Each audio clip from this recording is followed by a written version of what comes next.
Salut à tous et bienvenue dans cette nouvelle vidéo de présentation complète de la Cube iWork 8R. Une tablette à moins de 100 € venue de Chine et donc par les magasins d'importation. Alors cette tablette j'ai acheté chez Gearbest et sincèrement j'ai été impressionné pour une fois par le temps d'expédition. Cette tablette, elle m'a été, à partir de la date d'expédition où Gearbest vous envoie un petit mail pour vous dire ça a été expédié, je l'ai reçu en 7 jours, parce qu'ils appellent un livreur express, et pour être express, ça l'a été vu que ça a été livré en une semaine, et surtout je n'avais payé aucun frais de douane. Alors quand on sait qu'on peut avoir un colis en 7 jours, sans avoir à payer et après 70 € de frais de DHL, eh ben il n'y a plus aucun intérêt à utiliser DHL, passez notamment par les livreurs express qui ne vous font pas payer de frais de douane et si possible justement de frais de port. Comme vous pouvez voir, ça arrive très bien, et vu l'emballage, je ne pense pas que la tablette en elle-même aura des soucis. Bon, ça on en reparlera peut-être maintenant, ou si ça arrive plus tard, lors de la vidéo de test. Donc on va pas s'étaler très longtemps sur l'emballage. Un emballage bulle déjà vu avant sur un autre colis de déballage, c'était lequel? C'était justement le LeTV, le Echo, le 2 Pro, qui avait le même type d'enveloppe. Et passons tout de suite justement à l'ouverture de ce colis. Alors tiens, on va faire un petit coup de gueule, hein, si vous voulez. Pour tous ceux qui disent que les ouvertures de colis c'est pas original, je suis d'accord que certains colis sont pas très originaux à ouvrir, notamment quand c'est de la merde dedans, genre un petit truc pourri, truc comme ça, et que les gens font ça justement par rapport à des placements de produits. Moi, j'achète tout ce que je présente ici, sauf cas très exceptionnels qui ne sont pas encore arrivés. Et cette tablette là qui m'a coûté 70 €, je l'ai acheté aussi. Et comme vous pouvez voir, Gearbest a réutilisé une fois de plus, tiens, une transition qui n'a rien à voir mais c'est pas grave, belle transition. Gearbest a réutilisé cette même pochette à bulles très sympathique, qui normalement protège très bien les chocs. Donc une fois de plus, je les remercie parce que généralement ça fait très bien le boulot en termes de résistance au livreur. Oh purée, c'est dur à sortir mais en même temps c'est bien, voilà.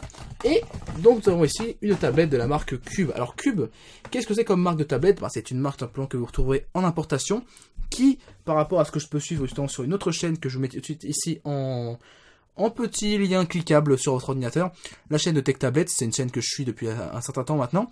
Et ben Cube, c'est une des marques les plus fiables en termes de tablettes chinoises, même en tablettes assez peu chères. Donc on va voir personnellement ce que j'ai pensé de cette tablette qui est quasiment leur moins chère, parce qu'en fait la Cube iWork 8R est en fait une réédition de la Cube iWork 8, c'était quoi? C'était Ultimate, je crois. Qui en fait c'est exactement la même tablette que la précédente, sauf qu'en fait maintenant il y a un écran de meilleure définition. Et la tablette coûte seulement 5 € plus cher, donc pourquoi pas, on va essayer de voir si ça fonctionne bien. Alors une boîte toute simple qui pourra vous faire rappeler un petit peu les boîtes de Samsung jusqu'au Galaxy S5. Blablabla, Cube en dessous, blablabla, derrière il y a marqué blablabla, un petit QR code si vous voulez le prendre tout de suite, c'est parti, vous l'avez. Il y a marqué quoi en haut, je sais pas. En dessous nous avons je crois l'adresse de chez Cube, le manufactureur, blablabla, ça j'ai dit quelque chose qui veut rien dire mais c'est pas grave. 1 Go égale 1024 égale 1024 je sais pas quoi, ça vous explique justement le taux de conversion d'1 Go. Batterie peut varier selon le... En fait, ça vous explique un petit peu les termes d'utilisation, c'est une bonne chose. Voilà, autour il n'y a rien, sauf en bas où nous avons plusieurs étiquettes. Donc l'étiquette de chez Gearbest qui nous montre que la tablette a été... en tout cas, qui est arrivée chez Gearbest le 13 juillet 2016. On est aujourd'hui le 30 juillet, donc c'est après ça en fait. Elle est quasiment arrivée chez eux, puis repartie chez moi. Tablette, on voit ici de 32 Go, la iWork 8R. Alors... sur ce point-là, j'en reparlerai tout à la fin, mais j'aurai une petite critique, entre guillemets, à faire sur ce genre de tablette de 32 Go, notamment, qui sont dual boot, parce que tout de suite, petit spoiler, cette tablette est une tablette dual boot. On passe à l'unboxing rapide. Cette tablette a déjà été ouverte par Gearbest, je pense, pour pouvoir la vérifier en termes de si elle fonctionne encore. Ça resterait quand même étonnant, c'est pas qu'elle fonctionne plus, mais bon, on sait jamais pourquoi, hein. Une boîte avec un peu de mousse au fond, très bon point, ça. On voit que Cube fait quand même assez attention à ce qu'ils font, bon, il y a quand même une couche de mousse, tiens on va essayer de la péter, hein. C'est pas forcément bien, on va prendre un côté qui est pas trop, hop, voici là, voilà, comme vous pouvez le voir, avec un couteau j'ai à peine réussi, tiens, je suis bête, on peut le tirer, comme vous pouvez voir au niveau de la découpe, là il y a une petite couche de mousse sympathique, bon j'ai coupé, j'aurais peut-être pas dû finalement, bon vous pourrez me mettre des pouces rouges et me traiter d'imbécile dans les commentaires, y a pas de souci, je suis habitué, hein. La tablette ici que nous allons voir juste après. Un petit tour de mousse une fois de plus, vraiment très bien. Et Cube a l'air de très bien gérer leur emballage. Bon, par contre, en dessous, j'ai pas remué la boîte, mais comme vous pouvez voir, c'est mis n'importe comment. Qu'est-ce qu'on a? On a le quality check passé le 2 juillet. Voilà, quality check de chez Cube. On a un manuel utilisateur qui est en anglais. Il y a de l'anglais, bon, c'est un manuel assez générique qui est fait pour cette tablette, comme vous pouvez voir. C'est au moins un bon point. On vous explique comment Windows fonctionne, donc voilà, c'est pour tous ceux qui ne connaissent pas Windows, voilà. On a quoi? On a une carte de garantie, on a tablette Computer Series, ça c'est un manuel totalement générique donné, je sais pas si c'est donné par Gearbest ou par Cube, mais bon, qui est tellement générique en fait, qui est juste pour vous expliquer comment Android fonctionne. Une carte VIP si vous voulez vous inscrire sur le site de Cube. Un câble USB micro USB vraiment classique, là ça se voit tout de suite, l'épaisseur est plutôt moyenne, épaisseur type câble du Xiaomi Mi 5 qui a du mal à résister. La prise en elle-même est pas super, bon c'est un câble générique qui je pense ne vous durera pas très longtemps. Par contre, bon point de cette tablette, et quand on pense à une tablette Windows, heureusement qu'il est présent, ce petit câble, c'est le câble USB OTG qui vous permettra de pouvoir brancher, notamment, ce sera le plus utile, un petit hub pour pouvoir ajouter souris et clavier, si vous voulez cette tablette, comme un petit peu convertible entre ordi et tablette pour une utilisation avec Windows 10, parce que enfin, sur Android, le clavier et le souris n'est pas très utile, mais pour Windows, ça peut être plus utile d'utiliser avec une souris au minimum qu'avec tout simplement le doigt. Même si Windows 10 a quand même bien amélioré les choses par rapport à Windows 8, qui je dois avouer était quand même déjà plus utilisable en termes tactiles, mais qui n'était pas encore super optimisé. Passons tout de suite à la tablette qui pèse son poids, donc ça c'est vraiment un bon point, on sent quand même qu'il y a un peu de poids dans cette tablette. Je vais laisser pour l'instant les films de protection parce que je vais pas tout de suite attester parce que je suis actuellement en train de fignoler la partie d'écriture du test de la Nvidia Shield tablette, donc ça va arriver dans les jours qui suivent, hein. Ou alors peut-être que dans l'ordre des vidéos, la tablette, enfin le test de la Nvidia Shield sera enfin arrivé pour vous. Comme vous pouvez le voir, il y a des petites spécifications sur le côté. On me voit dans le reflet, coucou, je me suis pas rasé. 1920 par 1200, donc un écran qui est Full HD, même plus que Full HD, enfin 16 dixièmes. C'est exactement la même définition d'écran que la Nvidia Shield tablette qui coûte 110 € de plus. Donc c'est vraiment un petit bon point. On voit ici le processeur, un Atom X5 de chez Intel, donc c'est très exactement, je vous le redirai après, le Intel Atom X5Z 8300. Ici on nous marque qu'il y a un port mini HDMI, ce qui est une très bonne chose, même micro HDMI si c'est pas de bêtises, dual boot Windows Android et 2 Go de RAM, 32 Go de RAM, donc voilà. Petite tablette qui présente très bien je trouve pour l'instant, bon, excusez-moi pour la caméra. Bon, là il y a marqué Cube en chinois, il n'y a pas de souci, hein. Protège-écran de base appliqué et un protège-écran est appliqué en dessous sur la tablette, ce qui est une bonne chose. Donc vous avez un protège-écran pour démarrer avec cette tablette, et si vous voulez en acheter un autre, il en existe notamment chez Gearbest, où j'ai vu un protège-écran en verre trempé. On fera le tour de cette tablette tout à l'heure, bon, quand même on le sent dans les mains déjà là, ça fait quand même très plastique, on est sur une tablette qui est plutôt cheap, mais clairement j'attends quand même de bonnes choses de cette tablette. On fera le tour tout à l'heure, et on va passer tout de suite aux caractéristiques générales de cette tablette, une fois que j'aurai sorti un petit stand pour pouvoir, comme d'habitude, poser le produit ici, et pour pouvoir à côté vous mettre les spécifications générales. Donc cette tablette, elle fait 21,3 cm de longueur, 12,7 cm de largeur, et elle fait, sur le site de Gearbest, parce que j'ai pas été voir sur le site de Cube, 0,98 cm d'épaisseur, donc on va dire, allez, on va arrondir 1 cm d'épaisseur pour cette tablette. C'est pas le plus fin qui existe, mais personnellement pour une tablette, je préfère avoir un petit peu d'épaisseur pour éviter que ça se torde forcément dans tous les sens. Cet écran est un écran de 8 pouces de résolution 283 pixels par pouce, donc c'est par exemple meilleur qu'un iPad Air. Et je trouve que c'est vraiment excellent pour une tablette à 70-80 € actuellement vendue sur le site d'import. Comme je l'ai dit tout à l'heure, définition de 1220 par 1200 pixels, donc c'est du Full HD, enfin plus que du Full HD en format 16 dixièmes. Pour ce qui est de la protection d'écran, donc ne vous attendez pas du Gorilla Glass ou de la vitre Dragon Trail. Nous sommes sur un verre classique, donc c'est à manipuler avec précaution. Je ne le savais pas, il y a un protège d'écran, donc c'est une très bonne chose pour éviter de rayer l'écran tout de suite. Et si vous voulez pas d'un protège d'écran qui est simplement une feuille, vous pouvez acheter un protège écran en verre trempé, je l'ai vu que ça existait pour ce modèle. Et pour le modèle d'avant, parce qu'en fait c'est exactement la même... c'est la même carrosserie en fait pour le modèle précédent et ce modèle-ci. Le SoC de cet appareil est un Intel Atom X5Z 8300 avec un CPU 4 cœurs 1,44 GHz en architecture x86 comme d'habitude chez Intel. Donc ça c'est la vitesse à condition normale et vous pouvez monter à 1,84 GHz en fréquence turbo.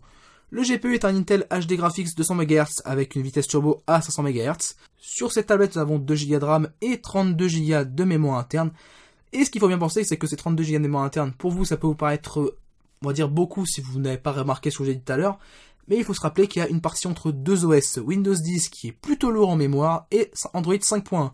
On verra tout à l'heure en allumant la tablette la répartition de chaque côté. Pour ce qui est de l'extension de mémoire, oui, nous avons un port pour carte micro SD et on testera une carte 128 Go pour la vidéo de test. Et on déterminera aussi si pendant la vidéo de test on peut déplacer les applications Android sur la carte micro SD. Mais connaissant un petit peu les OS Android justement avec les processeurs Intel. Notamment c'était la Honda V919 3GR que j'avais testé. Test ici à retrouver. Bon, la tablette normalement n'est plus vendue, mais bon, pourquoi pas regarder ce test si vous voulez regarder un petit peu à quoi ressemble une tablette 9,7 pouces chinoise d'importation. On déterminera pendant le test si on peut dépasser les applications sur la carte SD. La batterie est censée être une batterie de 3500 mAh. Alors là-dessus je vous préviens tout de suite, ça devrait être plutôt léger malheureusement, donc je prévois une autonomie qui devrait être plutôt médiocre. Pour ce qui est des touches système, elles seront toutes sensitives que ce soit sur Android ou sur Windows. Pour ce qui est des micros, alors on va regarder tout de suite si on a plusieurs. Alors je cherche les micros. Je cherche les micros. Où sont les micros? Eh ben je ne sais pas où sont les micros. Je ne sais pas. Sincèrement, je ne les vois pas, je ne sais pas, donc j'essaie de les trouver, je reparlerai pendant le test si j'y pense. Bon, normalement, il y a au moins un micro qui est caché quelque part, mais pour l'instant, à première vue, je ne le trouve pas sans regarder. Ce qui est possible, je le vois d'ici, peut-être que c'est ce tout petit trou ici qui accueille un micro, c'est possible, mais j'en mettrai pas ma main à couper. C'est très possible qu'il n'y ait qu'un seul micro sur une tablette aussi peu chère, et si j'en ai besoin, je reparlerai au moment de la vidéo de test. Pour ce qui est du capteur de luminosité et de proximité, il ne devrait pas y en avoir, mais ça on va le vérifier au premier démarrage.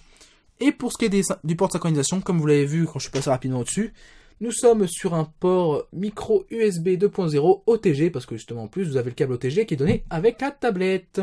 Donc voilà pour ce qui est des caractéristiques générales. Je vais tout de suite allumer la tablette et la booter sur Android pour pouvoir avoir certaines choses que j'ai besoin de savoir, en espérant qu'il y a encore de la batterie. Il n'y a pas grand chose qui se passe, donc je vais essayer de l'allumer, et si ça marche pas, eh ben, je la mettrai en charge en même temps que je vous parle.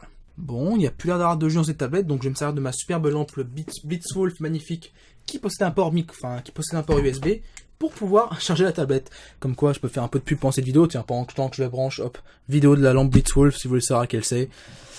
Hop, voilà, on branche. Ah, j'avais fait une petite erreur dans mes notes. Il y a une LED au moins une LED de charge sur cette tablette. C'est une bonne chose. Bon, vous pouvez pas la voir tout de suite, on va éteindre la lumière. Le petit point rouge qui clignote et qui, fait papillonner le focus, c'est tout simplement la lettre de notification, ou au moins de charge, de cette tablette. Je pensais pas qu'il y en avait une, et au moins vous pouvez la voir en direct. Est-ce qu'on peut allumer maintenant? Non, elle ne veut pas s'allumer, donc ce qu'on va faire, c'est que vu que je suis en train de crever de chaud, voilà, un petit moment vlog de 5 secondes, comme je suis en train de crever de chaud, je vais faire une petite pause dans la vidéo, je vais aller boire un coup, et pendant que ça charge un petit peu, je vais éteindre la caméra, et on se revoit dans quelques secondes. Ah tiens, pendant que la tablette est charge, faisons un petit placement de produit pour Nvidia.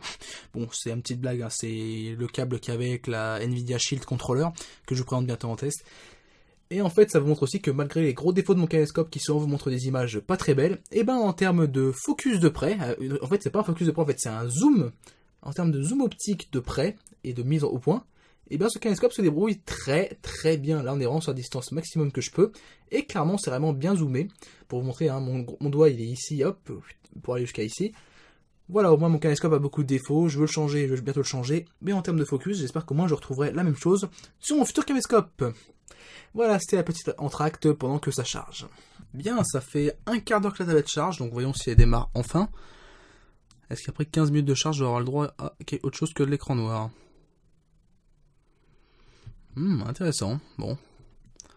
Tentons quelque chose.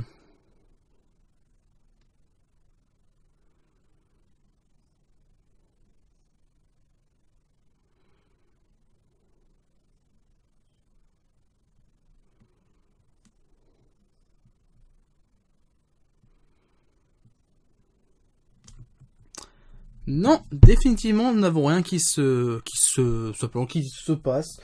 Donc, je vais mettre cette tablette sur un autre chargeur, sur un chargeur très puissant.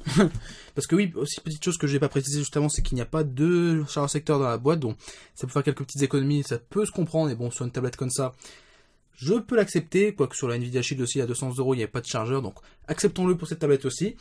Ce que je vais faire, c'est que je vais mettre sur un gros chargeur, je sais pas, peut-être sur un 5V 3A, un truc comme ça. Je vais mettre à charger un petit peu, et on se revoit d'ici quelques instants. Alors là, les enfants, je tombe des nues. Vous savez, les manuels d'utilisation, comme je vous ai montré tout à l'heure, qui, entre guillemets, ne servent à rien. Boum, c'est tombé. Et j'aurais bien fait de le lire, parce que depuis tout à l'heure, je me trompe, et donc ça fait 1 heure que je perds, pour rien. Comme vous pouvez voir ici, il y a un petit blueprint de la tablette, et depuis tout à l'heure, j'appuie sur le bouton qui est nommé comme étant le numéro 1. Et le bouton numéro 1, c'est le bouton Home, alors que le bouton numéro 4, qui se trouve sur la tranche, est le bouton Power. Alors là, les gars,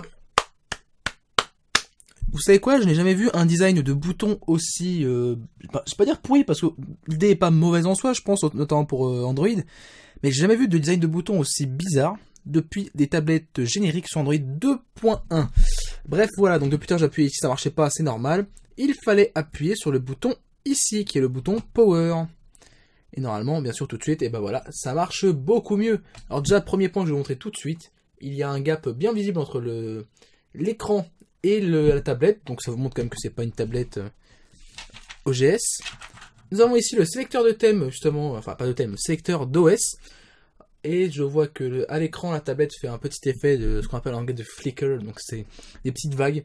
Alors que pourtant l'écran n'est pas AMOLED. Je sais que sur un autre test que j'ai vu, ça a fait la même chose, donc je pense que ce n'est pas les caméras en fait qui sont en fait en... Alors si, c'est les caméras qui sont en fait en doute, parce que quand on regarde la tablette comme ça, l'écran n'a aucun souci. Donc premier démarrage, vous avez ceci, je pense que c'est à chaque démarrage de tablette depuis qu'elle est éteinte, et ben ça vous montre ce petit sélecteur Dual Boot, ce qui est une bonne chose parce que sur les tablettes Android 4.4, Windows 8. Il n'y avait pas ce petit sélecteur, c'est une bonne chose. On va commencer par Android parce que j'ai besoin de voir certaines choses sur Android. Bon, on va mettre l'écran de protection pour l'instant, sur écran de protection. Et pendant que ça démarre, on coupe.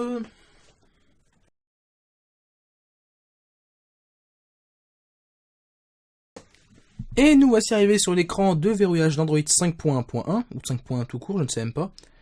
Alors ce que je peux dire par rapport à d'autres tablettes que j'ai vues avec des processeurs Intel, ça tourne super vite. Mais le souci que je vois tout de suite avec cette tablette, c'est qu'en fait l'écran n'est pas super bien, je vais pas dire calibré, mais en fait pas super bien centré. Je vois que l'écran en fait est plus, regardez, il y a moins de bords côté gauche que côté droite. Alors là, on rentre vraiment dans les petits soucis qui peuvent arriver, je pense, avec les tablettes pas chères, c'est que, ben voilà, niveau finition, c'est pas super. Alors, est-ce qu'en paysage, ça le fait aussi? Ça le fait aussi un peu, mais ça fait déjà un peu moins, donc on va pas se plaindre. MX Player Pro, alors que c'est pourtant une application qui est payante, bon. Je pense que c'est de l'application verrouillée qu'on a là-dedans, hein. Ah, bah tiens, la tablette a déjà été utilisée avant, donc je pense qu'elle a été testée. Comme vous pouvez voir, il y a un petit peu de bloatware dedans, mais c'est pas ce que je voulais voir. Justement, je voulais la mettre sur Android pour pouvoir voir certains points du matériel sur lequel je n'étais pas totalement sûr. Par contre, la tablette est trop lumineuse, elle était à fond. Oh là, le flicker est encore pire là, les vagues. Le Wi-Fi, on va voir ça après. Bref, alors, pour ce qui est des connectivités de cette tablette, encore une fois une présentation qui va durer une demi-heure, je le sens bien ça. Pour ce qui est du Wi-Fi, nous sommes sur du Wi-Fi BGN simple bande, donc connaissant ces tablettes là maintenant, notamment avec Tech Tablets, ce sera soit du Broadcom, soit du Realtek pour les connaisseurs, donc on vérifiera ça après sous Windows. Pour ce qui est du Bluetooth, non, c'est du Bluetooth 4.0. Le GPS, ça c'est un point que je n'étais pas sûr, mais bon, logiquement, je ne pense pas qu'il y ait de GPS. Location... Ah, il y aurait un GPS, parce qu'il y a marqué UGPS sur chaque module. Donc je sais pas, j'essaierai de voir ça justement pendant le test, mais bon. Pour l'instant, je vais mettre un petit point d'interrogation, parce qu'il y a marqué qu'il y a un GPS, mais généralement sur cette tablette-là, il n'y en a pas, donc on verra ça au moment du test, même si c'est possible.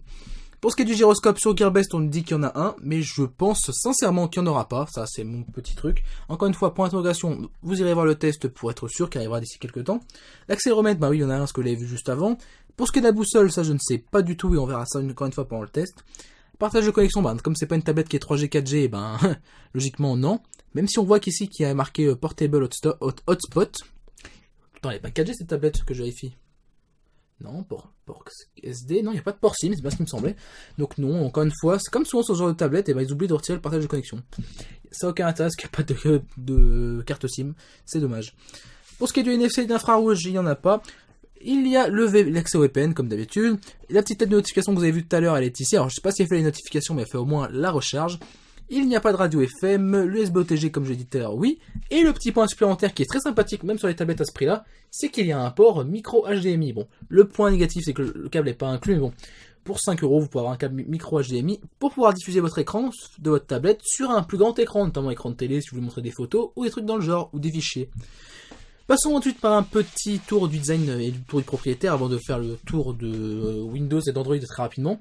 En haut, nous avons près tout ce qui compose la tablette, donc nous avons le fameux bouton menu, on va le vérifier, qui fonctionne sur Android, donc oui, c'est bien un bouton menu. Je vais faire un petit zoom, comme ça va être un peu plus sympathique. De droite à gauche, nous avons le bouton menu, un port jack 3,5 mm qui est plutôt bien placé, avec un petit retour pour éviter que le jack soit un peu coupant, même si c'est du plastique, c'est bien vu. Nous avons un port micro HDMI et un port micro USB 2.0. Ici, comme vous pouvez voir, je vais vous le montrer sur le niveau de la tablette et des coins. Je sais pas si on arrivera à bien le voir. Allez, focus. Tout à l'heure, je t'ai fait des louanges. Vas-y, montre-moi que tu es toujours aussi bon. comme vous pouvez le voir, la tablette en fait est sûrement reliée avec des bouts de plastique autour, justement qui sont collés au scotch double face. Espérons que ce soit bien fait. En fait, c'est un plastique effet métal, donc c'est plutôt sympathique pour une tablette pas très chère. Sachant que le tout pour l'instant est très bien relié. Donc à gauche nous n'avons rien du tout, en dessous nous n'avons encore une fois rien du tout, si ce n'est comme d'habitude les petites lignes de démarcation des différents morceaux, donc on ne verra pas. Et à droite les derniers boutons qui nous restent, le bouton power en haut et le bouton de volume plus moins en bas. À l'arrière nous avons un screenshot, super. Nous avons un appareil photo de 2 mégapixels que je testerai très rapidement, mais bon, qui risque d'être très médiocre. Un haut-parleur dorsal, donc ça je pense que si mes souvenirs sont bons sur cette tablette là, il est plutôt puissant mais pas de superbe qualité.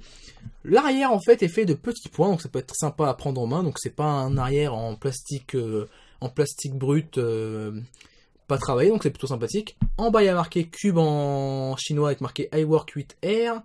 Il y a marqué un truc en chinois sur une pastille, Quality Check numéro 11, Intel Inside parce que c'est le processeur, il y a marqué Product machin bidule, le modèle 1, alors je pense que c'est le premier batch, donc la première série, donc c'est-à-dire que c'est ceux qui sont sortis les premiers des chaînes de l'usine sans modification hardware, assemblés en Chine, bon ça c'est logique.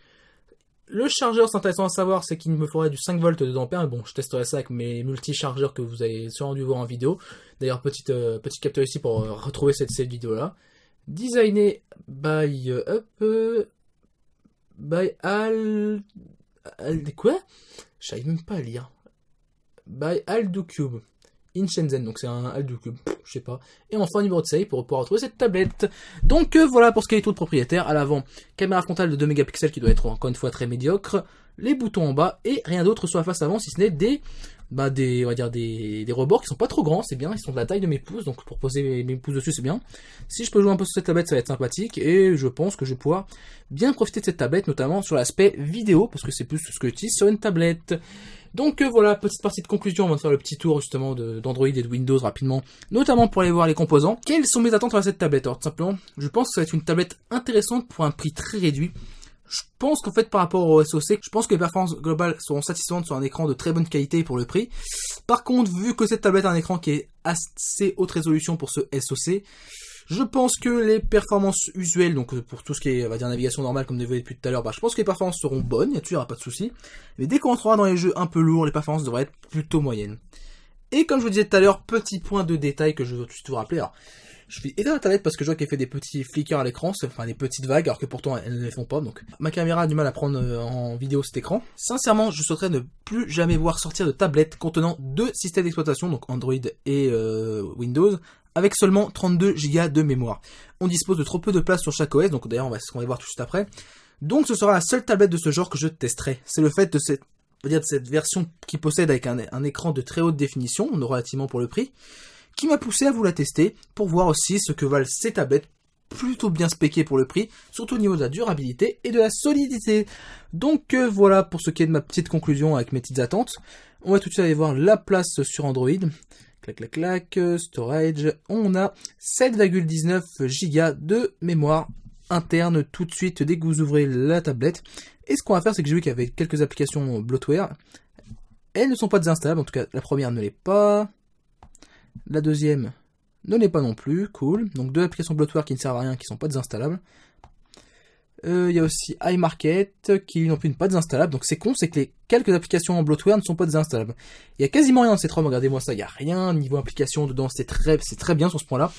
Mais ce qui est bête, c'est que c'est ruiné par les quelques applications qui sont installées de base, qui ne sont pas standard Android, qui ne sont pas désinstallables, comme sur la plupart des ROM de ces tablettes-là. Donc voilà pour ce qui est du petit tour d'Android.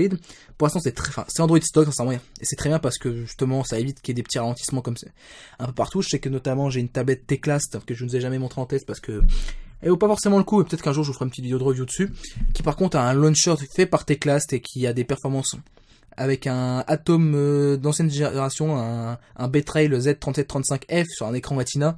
C'est une galère totale. Bref, ce qu'on va faire, c'est qu'on va aller vers Windows. Alors, est-ce qu'on peut aller là-dedans? Non. On va défaire la location. Voilà. On va pas la défaire, c'est pas grave. Normalement, pour booter vers Windows, soit il y a une application, soit il y a... c'est dans le bouton Power. Donc, on va appuyer longuement. Voilà. Comme vous pouvez le voir, ici, il y a marqué Boot to Windows. Et c'est ce que nous allons faire tout de suite. Voilà. Ça a marqué en extinction, même pas, ça éteint tout de suite. Je pense qu'on va passer plutôt en mode paysage pour Windows s'il le veut bien. Ce qui est marrant sur cette tablette, c'est que normalement, sur Windows 10, il y a un petit logo associé au petit truc qui tourne. Mais non, Cube a été un petit peu avare, n'a pas décidé de mettre son logo, je pense. Ce qui peut être compréhensible, parce que de toute façon, c'est pas forcément obligatoire. Ils auraient pu au moins laisser le logo Windows classique, comme sur mon Voyo Ultimate. Cette tablette a déjà été utilisée parce que le côté Windows a déjà été justement utilisé et démarré, c'est ce que je vois, avec marqué comme d'habitude le admin. Au moins je pense qu'ils ont pu vérifier un petit peu que tout fonctionnait bien. On attend un petit peu, et nous voici arrivés sur Windows 10, ici en mode de tablette. Alors comme vous pouvez le voir, au tout démarrage, les performances sont plutôt moyennes. Je pense que quand on va arriver dans les 10 premières secondes, ça va aller un peu mieux, voilà, il y a tout qui se charge. On va aller tout en bas, voilà. Les performances pour l'instant sont plutôt moyennes, genre par exemple du test, mais ah voilà, ça commence à aller un peu mieux. Je pense qu'une fois que tout va être bien démarré, tout ira très mieux. N'importe quoi. Bon. Le monsieur qui a mis un commentaire par rapport aux lettres modernes, tu peux recommencer. Bref, voilà, on va se mettre en mode ordinateur. Hein. Voilà. Il y a déjà des petites vidéos chargées dedans, bon, c'est inutile, je les désinstalle parce que là par contre il n'y aura pas tous ces pour être désinstallés. Il y a une application que je connais pas ici qui est quoi, d'ailleurs, qui est Win2End. Ah, c'est simplement le petit logiciel pour pouvoir retourner sur Android, donc oui, il n'y a pas de souci, je vais pas le désinstaller ça. Et on va aller voir tout de suite les composants de la bête, enfin de la bête. Parler de bête pour ça, ce serait un petit peu exagéré.